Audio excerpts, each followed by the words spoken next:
지난주에 예배에 대해서 살펴봤습니다. 그러면서 저희가 예배에 대해서 정의하기를, 예배는 하나님께서 우리에게 나타내 주시는 계시와 그에 대한 반응이다라고 우리가 정의했었습니다. 나왔나요? 네. 오늘은 네.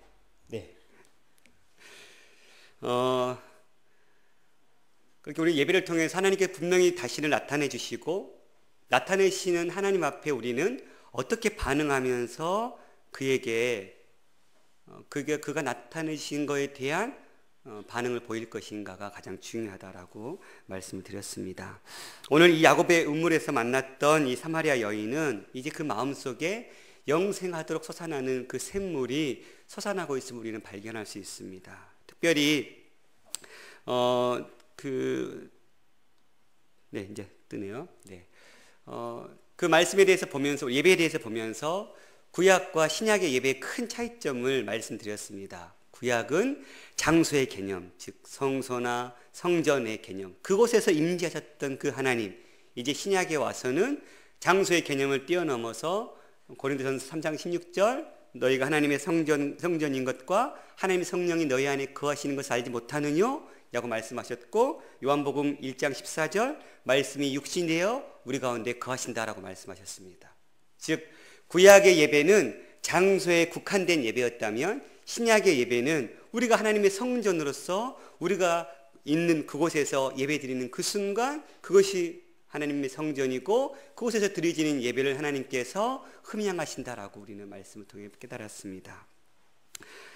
이렇게 복음을 들은 사람들은 두 가지 형태로 그 모습을 나타내는데, 고린도 후서 2장 15절 16절 보면, 우리는 구원을 얻은 자에게나 망하는 자들에게나 하나님 앞에서 그리스도의 향기니 이 사람에게는 사망으로 쫓아 사망에 이르는 냄새요, 저 사람에게는 생명을 쫓아 생명에 이르는 냄새다라고 기록하고 있습니다. 똑같이 복음이 선포되었어도 어떤 이들은 그 복음을 자기의 것으로 받아들이고 그 나타내 주시는 계시 앞에 반응을 보이는 사람들이 있고, 나타내 주시는 계시 앞에 반응을 보이지 못한 사람들이 있다는 것이죠. 오늘 이 우물가의 여인은 자기 자신이 나타내셨던 그 계시의 말씀 앞에 반응하고 있는 모습을 우리에게 보여주고 있습니다. 저와 여러분이 예배 속에서 찾아와 주시는 그 하나님의 계시 앞에 우리가 반응하는 삶을 살았으면 좋겠습니다. 특별히 이 여인이 무엇을 했습니까? 27절, 28절, 여자가 물동이를 버려두고 동네로 들어가서 사람들에게 이르고 있는 모습을 보여주고 있습니다.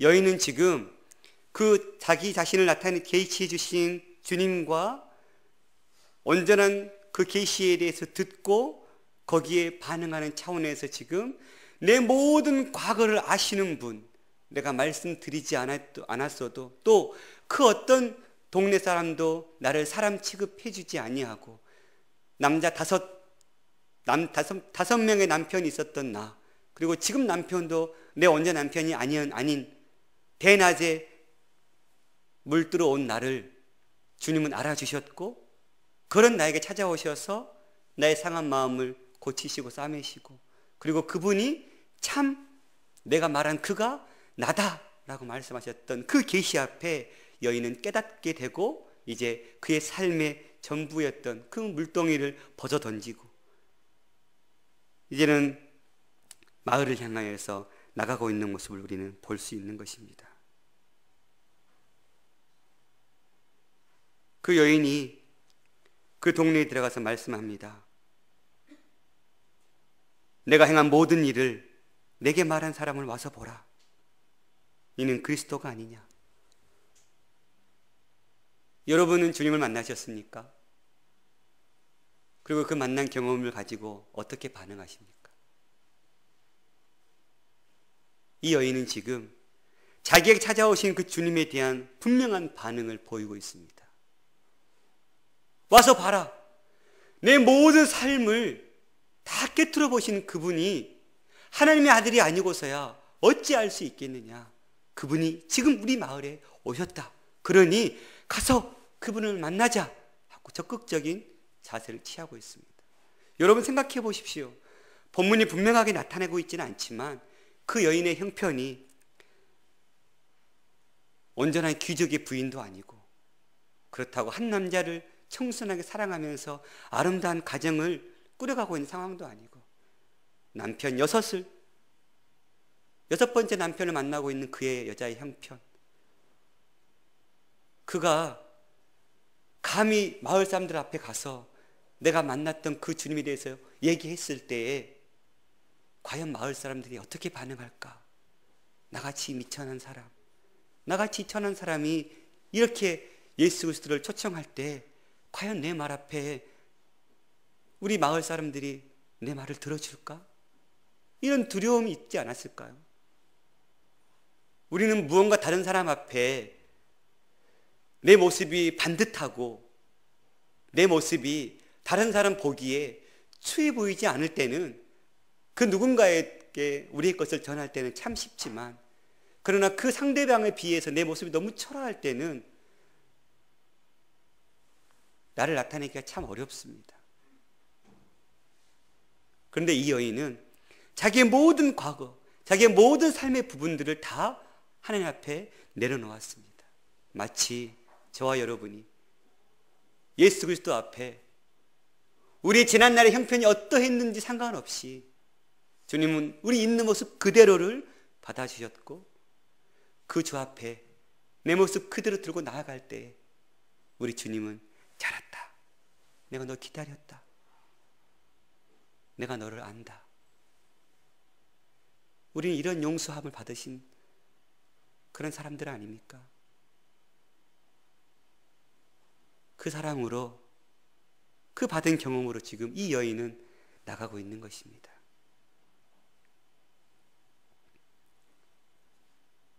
그 여자는 예수께서 그애가 행한 모든 일을 그에게 말한 것을 그 마을 사람들에게 증거로 제시하고 있습니다.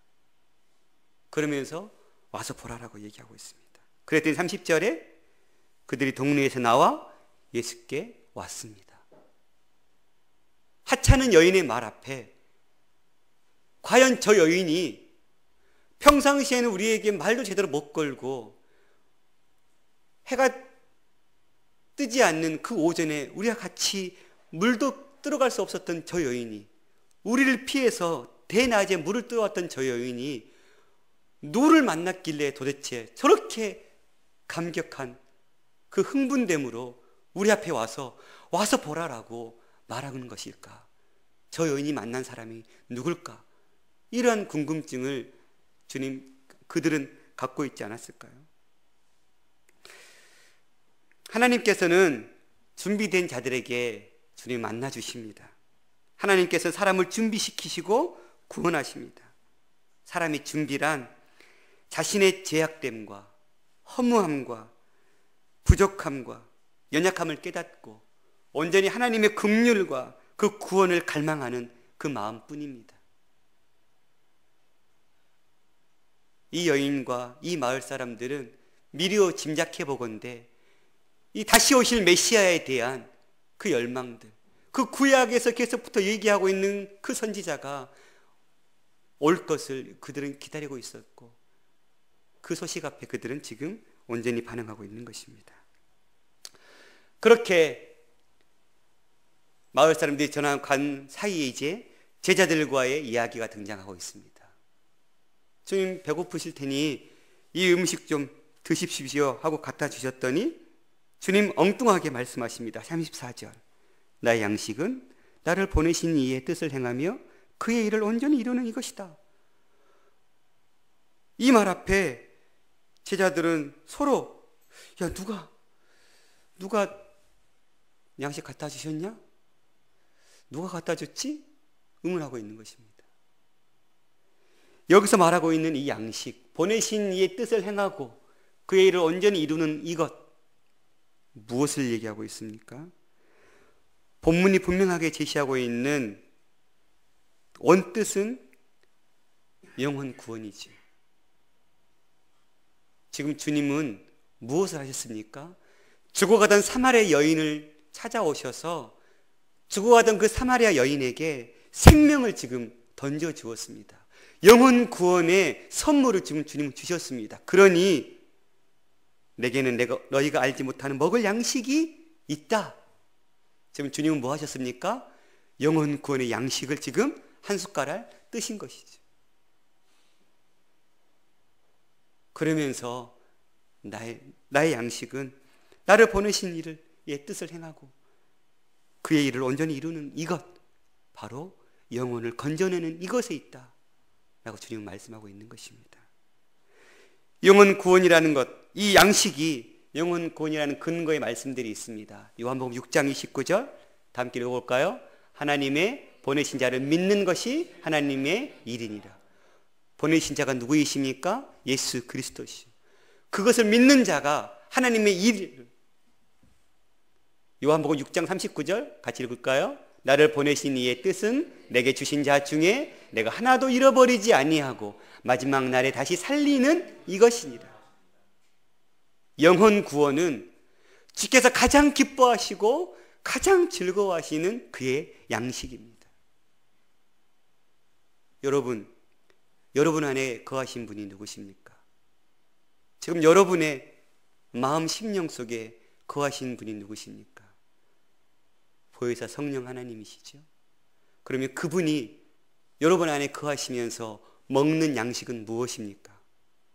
여러분 사과 한쪽 먹으면 거기서 이렇게 찌끄러기 조금 빼가지고 먹고 거기서 이렇게 살아 숨쉬고 계십니까? 여러분 먹는 밥 일부는 장으로 내려가고 일부는 거기서 주님께서 꺼내셔 드시는 것입니까? 아니죠. 내 안에 내주하시는 성령 하나님께서 드시는 양식은 무엇입니까? 영혼 구원입니다.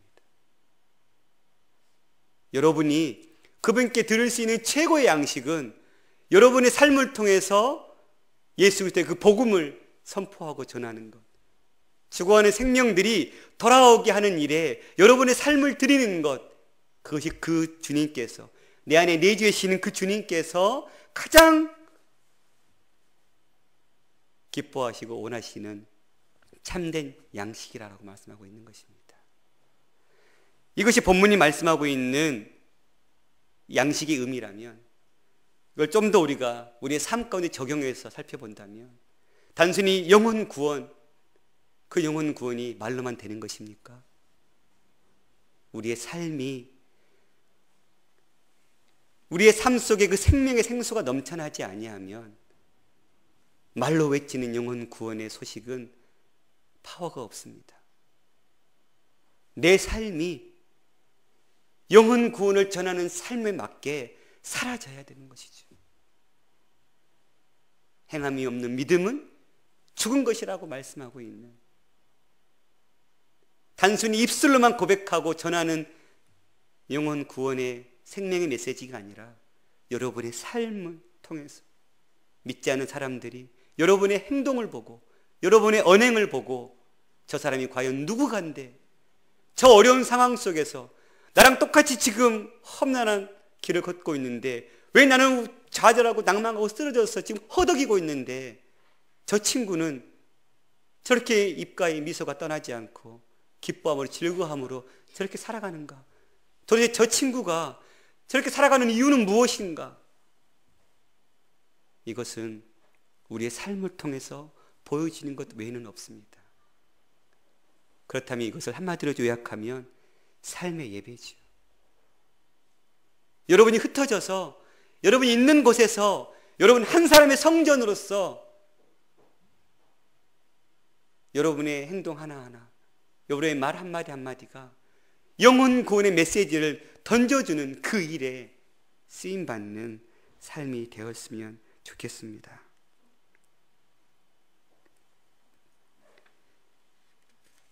주님은 또 말씀하십니다. 너희가 넉 달이 지나야 추수할 때가 이르리라. 유대인의 추수는 니산월 정월 14일에 유월절을 지내죠. 그리고 유월절을 지내고 첫 보리 이삭의 낫을 베라라고 레위기 23장에 말씀하고 있습니다. 태양력으로 하면 4월이죠. 4월.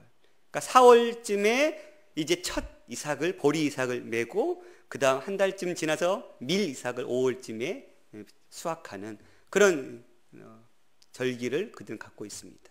그런데 우리 2장 13절에 예수님께서 유대 유월절을 지키기 위해서 예루살렘에 내려오셨습니다. 그러면 4월 달에 내려오신 거였잖아요. 그런데 지금 오늘 말씀하시면서 너희가 넉 달이 지나야 추수할 때가 오겠다라고 말씀하고 있으니까 지금은 12월 정도를 우리가 보면 되는 거죠. 그러면 주님께서 지금 2장 13절에 그러니까 8개월 전에 오셔서 8개월쯤 지금 사역하시다가 지금 갈릴리로 올라가고 있는 상황 속에 지금 사마리아 여인을 만나면서 너희가 넉 달 후면 추수할 것이다 라고 얘기하고 있는 것이죠. 그래서 5장 1절에 보면 그 후에 유대인의 명절이 되었다라고 얘기하고 있는데 이때는 지금 이제 4개월이 지난 후죠.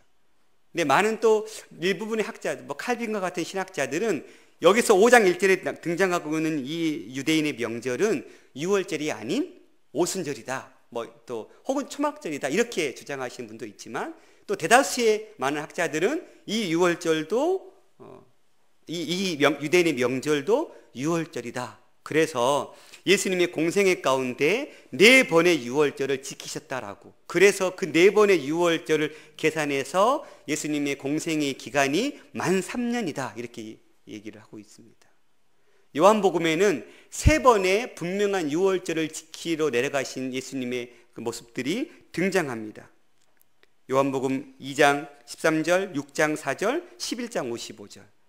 그 외에는 그러니까 요한복음 분명하게 제시된 3번의 유월절과 오늘 5장 1절에 등장하고 있는 이 유월절, 유대인의 명절이라고 불리고 있는 이것이 유월절이라면 총 4번의 유월절을 주님은 지켜내시는 것이죠.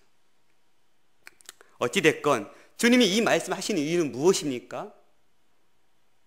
중요한 것은 지금 영적 추수는 이미 때가 되었음을 얘기하는 것이죠. 너희들은 밖에 곡식이 휘어져서 추수할 때가 되어야 너희들은 추수하려고 그 일을 하겠지만 영혼 구원의 때는 지금 앞으로 4개월 후에 주어질 일이 아니라 지금 우리에게 주어졌다. 이미 추수할 때가 너희에게 지금 주어졌으니 추수하자라고 주님은 권면하고 있다는 사실입니다. 그러면서 주님 말씀하십니다. 36절, 거두는 자가 이미 삭도 받고 영생에 이르는 열매도 모으나니 이는 뿌리는 자와 거두는 자가 함께 즐거워하려 함이라. 그런즉 한 사람이 심고 다른 사람이 거둔다 하는 말이 옳도다. 내가 너희로 노력하지 아니한 것을 거두러 보내었노니 다른 사람들은 노력하였고 너희는 그들이 노력하는 것에 참여하였느니라. 무엇을 말씀하십니까? 이 영적 추수가 이미 이르렀고 이 추수를 위해서 많은 선진들, 모세로부터 다윗에 이르기까지 모든 선진들이 그 복음의 씨를 뿌렸고 이제는 우리가 뿌린 씨앗을 거두어 드릴 때다. 그러니 나와 제자들아 가서 거두자. 복음에는 뿌리는 자가 있고 거두는 자가 있는데 둘 다 아주 중요한 사명이다 라고 말씀하고 있는 것이죠. 다니엘서 12장 3절, 많은 사람을 옳은 대로 돌아오게 한 자는 별과 같이 영원토록 비치리라. 심는 이와 물 주는 이가 일반인이 각각 자기의 일하는 대로 자기의 상을 받으리라. 바울은 얘기하고 있습니다. 이 말씀을 보면서 제가 많은 위로를 좀 받았어요. 어떤 위로냐면 목사인 제가 전도한 사람을 손꼽아 세보면 10명을 넘어가지가 않아요. 내가 이 강단 앞에서 여러분에게 전도합시다, 영혼 구원합시다 외치려면 내가 그런 삶을 살아야 되잖아요. 근데 너무 부끄러운 거예요. 내가 거둔 열매가 얼마 없어요. 그래서 항상 전도화에 대한 설교할 때마다 굉장한 부담감이 있었거든요. 그런데 이 말씀을 묵상하면서 자유를 누렸어요. 뭐예요? 나는 뿌리는 거다. 나는 충성되게 뿌렸다. 내가 거두지 못했지만 내가 뿌린 것 어느 누군가가 거두었겠다 라는 믿음으로 그래, 뿌린 나도 동일하게 상 받는다 그랬으니 나도 상 주시겠다 라고 많은 위로를 받았습니다. 여러분, 중요한 건 여러분이 거두는 일에 힘을 쏟든 뿌리는 일에 힘을 쏟든 거두든지 뿌리든지 둘 중에 하나는 우리가 해야 된다는 사실입니다. 뿌리지도 않고 남이 뿌려놓은 거 다 익으려고 하는데 그거 거두지도 않는다면 우리는 지금 영혼 구원의 사명 앞에 서 있지 못한다는 것이죠. 여러분이 거두는 것이 자신이 없으면 뿌리는 데 힘을 쏟고, 뿌리는 것이 힘에 자신이 없으면 거두는 일에 힘을 쏟는 삶이 될 수 있기를 바랍니다. 주님 그렇게 영적 추수에 대해서, 자신이 드시는 그 양식에 대해서 말씀하시고 다시 여인으로 돌아옵니다. 이 여인이 마을에 들어갔더니 어떤 변화가 일어났습니까?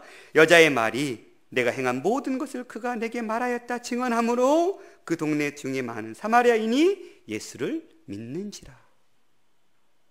지금 이 여인은 무엇을 했습니까? 간증한 거죠. 가서 마을 사람들 와보시오. 세상에 나같이 이추한 이 여인에게 예수 그리스도께서 오셔서 나를 그렇게 다 내 말을 다 받아주고 내 상함을 다 고치시고 싸매셨소. 그가 구주가 아니라면 내 형편을 어찌 알았겠소. 내가 만난 이 예수님을 여러분도 만나시오 라고 간증했겠죠. 그때 그 간증 앞에 그들이 돌아왔습니다. 놀라운 열매를 맺습니다. 나중에 보면 41절 예수의 말씀으로 말미암아서 더욱더 믿는 자가 많아지더니 42절 이제 그 여자에게 말하되, 이제 마을 사람들이 그 여인에게 얘기합니다. 이제 우리가 믿는 것은 내 말 때문이 아니라, 네가 했던 간증 때문이 아니라 이는 우리가 친히 듣고 그가 참으로 세상의 구주인 줄 알미라 하였더라 라고 말씀하고 있는 것입니다.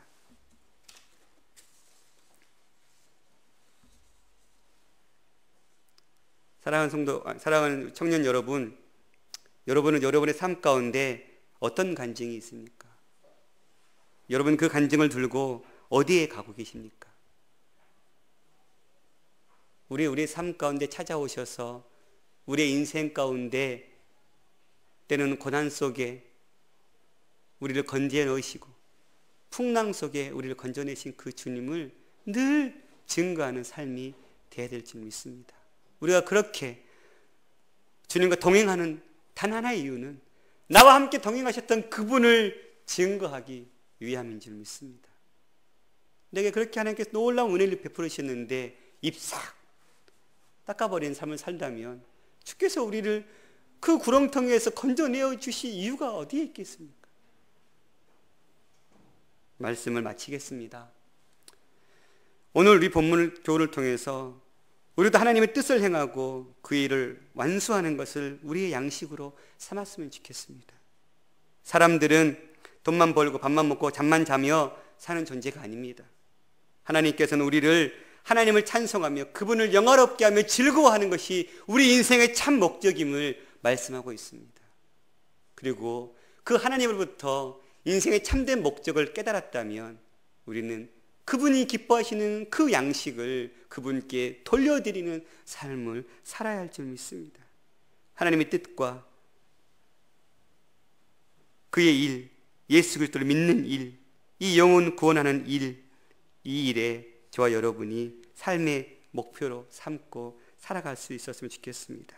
두 번째는 우리가 믿게 되는 이 과정, 이 과정을 간증의 내용을 통해서 하나님의 살아계심을 증언하였으면 좋겠습니다.